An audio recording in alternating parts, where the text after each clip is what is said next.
तो गाइस बहुत बार आपके साथ ऐसा होता होगा कि आप हफ्ते में या महीने में एक बार डॉ ओपन तो करते हो, म्यूजिक को क्रिएट करना स्टार्ट तो करते हो, बट जैसे ही उसमें म्यूजिक बनाने बैठते हो तो समझ ही नहीं आता बनाऊं क्या, ना ही दिमाग में कुछ अच्छा आइडिया आता है, और अगर आप में से कोई थोड़ा बहुत बना भी लेता है तो वो म्यूजिक भी एवरेज साउंड कर रहा होता है।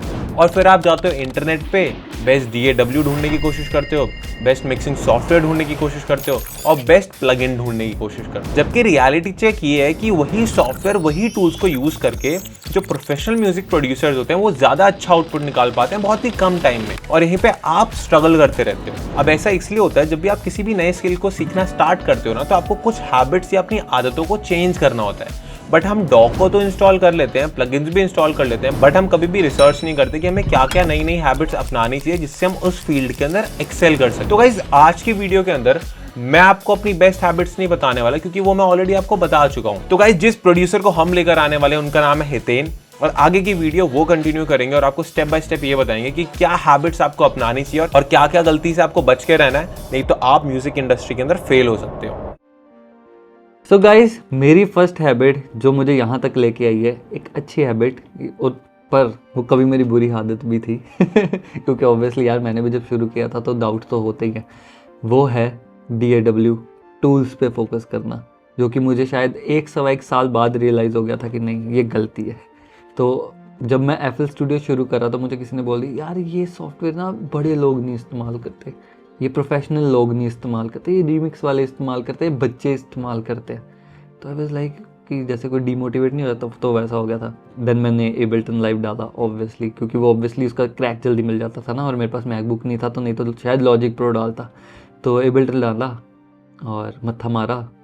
उसके बाद ऐसा लगा यार जितना मत्था मैं इस पर मार रहा हूँ, ये 6 महीने बाद की रियलाइजेशन है कि जितना मत्था इस पे मार रहा हूँ इससे अच्छा तो यार मैं FL स्टूडियो के 4 ट्यूटोरियल और देख के मैं उसमें महारत हासिल कर सकता हूँ तो फिर साल लग ही गया, क्योंकि ऑब्वियसली स्कूलिंग चल रही है, सब कुछ चल रहा है। ये प्रोसीजर ना फिर उस टाइम स्लो बहुत था, क्योंकि इंटरनेट उतना तेज़ भी नहीं होता था और ना ही इंटरनेट पे उतनी चीज़ें अवेलेबल थी, कि मुझे साल तक ये रियलाइज़ हुआ कि नहीं यार ये गलत दौड़ है।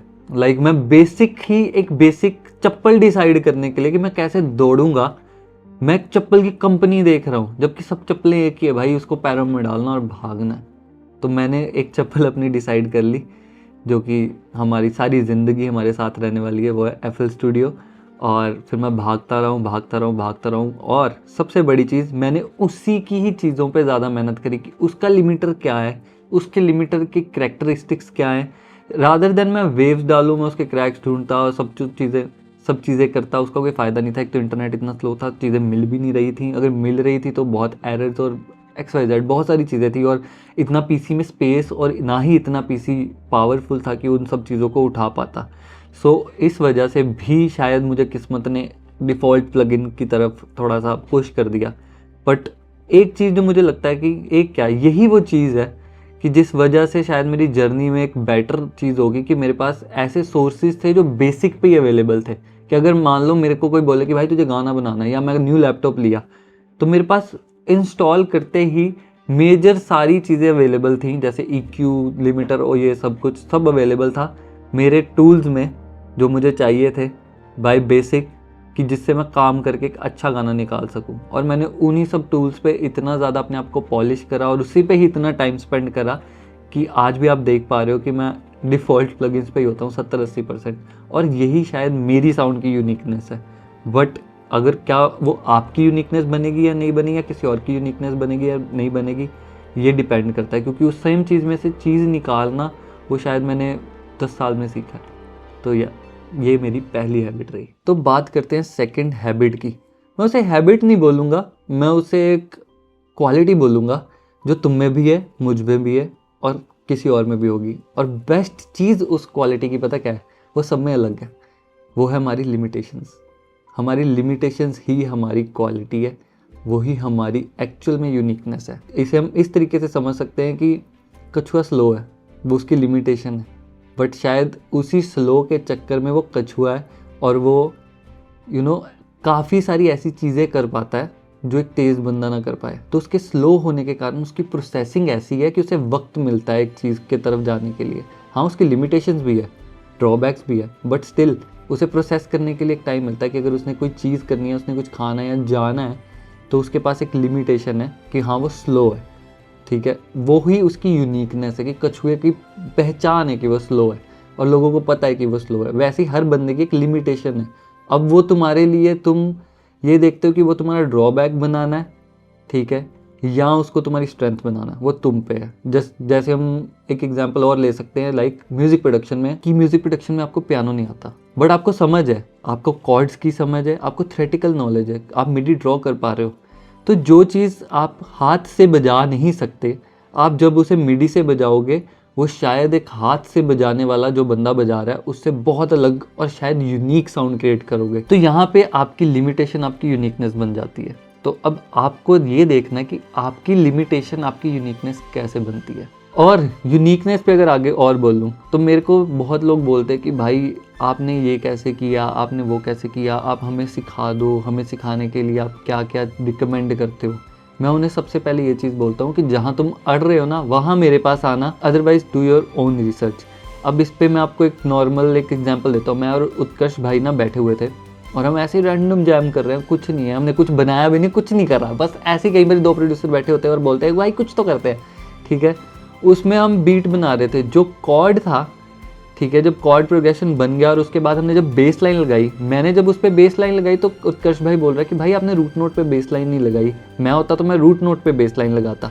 तो मैंने कहा मैं शायद देखा ही नहीं, लाइक मेरी रिसर्च में मैंने ये करा ही नहीं कभी कि मैं रूट नोट पे या देख के लगाऊं। मेरे दिमाग में जो नोट चल रहा होता है बेस लाइन का, मैं वो लगा देता हूँ और मुझे मज़ा आ रहा है तो इट्स गुड टू गो।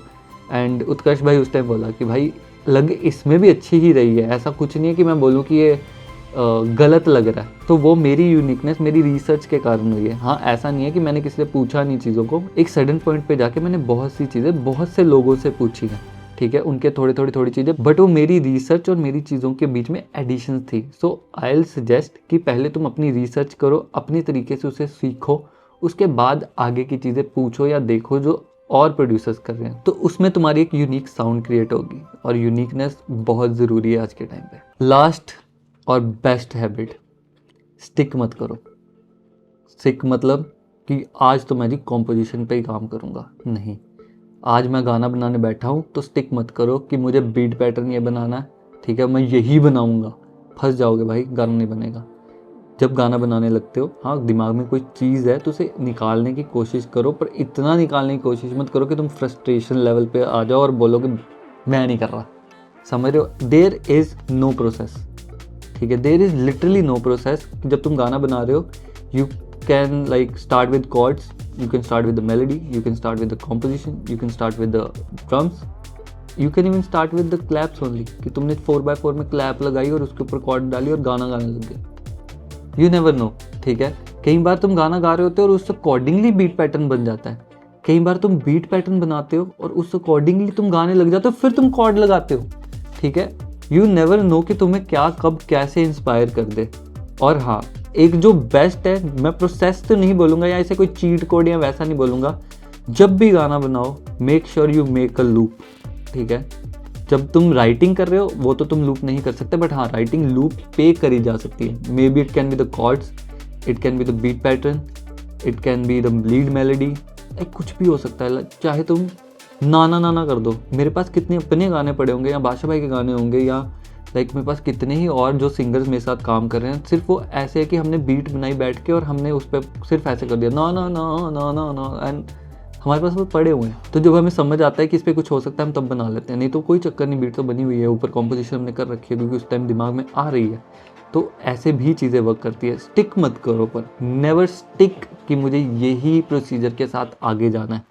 और हाँ, सबसे पहले लूप बनाओ, चाहे वो कोई भी, और उसके ऊपर जो भी तुम्हारा दिमाग तुम्हें उस टाइम बोल रहा है ना कि हाँ मुझे इसके बाद बीट पैटर्न चाहिए या इसके बाद कॉर्ड चाहिए या मुझे कॉम्पोजिशन आ रही है, बस कर दो। There is no flow, there is no flow, no cheat sheet कि गाना किस तरीके से बनता है। So never stick to one thing. तो गाइज अगर आपको वीडियो बढ़िया लगी है तो लाइक सब्सक्राइब शेयर ठोक दो। एंड गाइज अगर आप अपने म्यूजिक करियर को लेके सीरियस हो ना तो आपको डेफिनेटली हमारे नए course secrets of hit maker for a producer को डेफिनेटली परचेज करना चाहिए।